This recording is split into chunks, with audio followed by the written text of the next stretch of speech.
Hi folks, Scotch Bob again, at the Vice again, looking for solutions for the summer switch off. I've looked for them all my life, I've never come up with one yet. So I was sitting thinking there, I tried one 3 or 4 years ago in response to looking for something to catch the rainbows in our reservoir, and I come up with a perch fry. And I know there's lots of different perch fry things out there, but I thought I need to come up with something of my own. So this is a technique, and the reason I stopped fishing it was because I tied it with this stuff and I couldn't get it to sink, so I needed to put a tungsten head on it. When I tied them, I didn't like them, they were too heavy to carry. So I've come up with this one, the same lines that say I've got a wee thin strip of lead along the back there, just enough to make it sink because of the stuff that I'm going to be using. To cry this like hairy, this hairy salt stuff, which you'll see what I'm going to be using. So I've run some red thread, and this is a B830 size 12. Used to get a wee bit of length, and I've run some, as I said, a thin strip of round lead. That's the lead that I use, and then just overrun it with the red thread. Now on the head now, I'm going to tie a wee set of eyes in. Now there's hundreds of ways to do it, and I try to do it the easiest way that I can do it. Instead of knocking about with glue and everything, because I get my slinton off a mess when I use all that stuff. I end up sticking everything to my fingers, and so I just put out a couple of turns over these wee eyes that I've bought, just to hold them in place and get them into where you want them, and get 2 or 3 turns around them that way, and then go the opposite way. There's a distinct possibility when you're fishing with these, they might slip and go underneath, but they still look like eyes on the tying. So that's that there. Now on the body, I was thinking about perch, and I've caught hundreds of them. I've never really looked at their body, and I think there's a lot I read about them. There's some green through it, and then obviously the black stripes on their flanks is the most stick out thing. Can't even tell you the colour of their eyes, but anyway, I'm going with this. I've got red eyes on, and I'm putting a bit of silver tinsel, mirage tinsel on here. Just run it down to the bottom,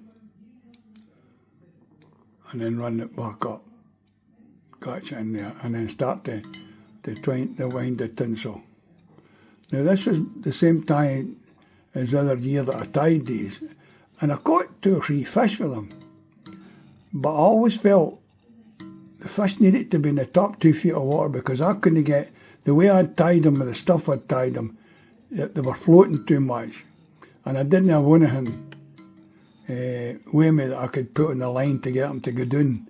So I kind of gave up with them. I thought, nah, I don't like that crap at all. So that's all I need for that. It's all it is a wee bit of flash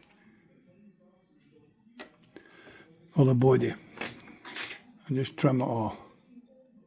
So you've got a flash point there on the body, and it's red flash, red flash, red flash. Now here comes the thing that I'll come up with, and it's that silk stuff, and I've used a black indelible marker to put the bars on it. Now just catch it in the head, get a good grip. You don't want it to be turning, and then trim off I keep saying the excess, trim off the excess.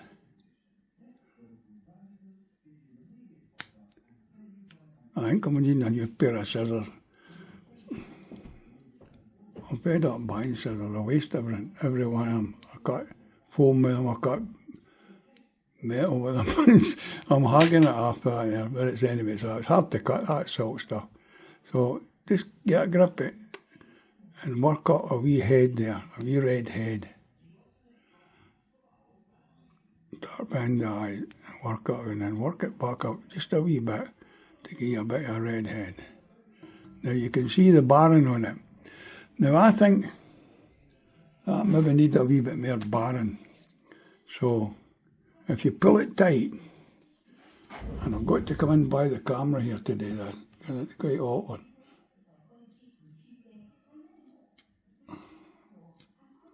A wee bit more barring on there, and a wee bit there. And just turn it hook around. That looks alright to that side. So that's alright. That gives you that kind of resemblance of barring in their flank. And it worked before. So I'm going to try it, see if it works again. Just about finished. And then the next thing I'm going to put on is I want to put a red throat hackle on it. So I've got a red hen cape here. I'm going to take some feathers off it and put a throat hackle in. I'll just tear some feathers off and tear some so I can use it for a throat hackle. Just turn that up and get it there and tie it in.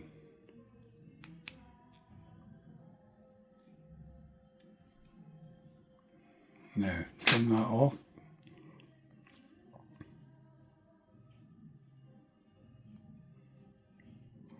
Jesus, what's happened to these bloody scissors? I do not know. I think there's somebody comes in the middle of the night and blunts my scissors. That drives me cuckoo.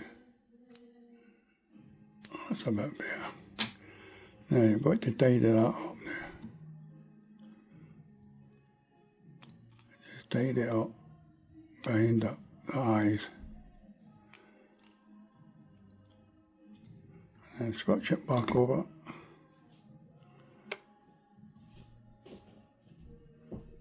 You've got a nice red head in it. And that is my take on the wee perch fry that scoop about our water. As I said, I tied them a couple of years ago in response to no catching at this time of year, July and August. And I got some fish from them, but I said I had them tied with the wrong stuff and I didn't have any lead on them. And I kind of gave up on them because there wasn't that share of them. But I'm trying these again because I'm thinking that might just be the thing that triggers them to have a go at it, some of the bigger rainbows, because there's a lot of perch in our water. So that's my take on a wee perch fry. You see the wee flash in the neck, etc. I think it looks quite good. So I'm quite happy with that. So anyway, give it a try if you've got perch in your reservoir. You never know, it might work anyway. I'll let you know how I go in, mate. Again, tight lines and thanks for watching.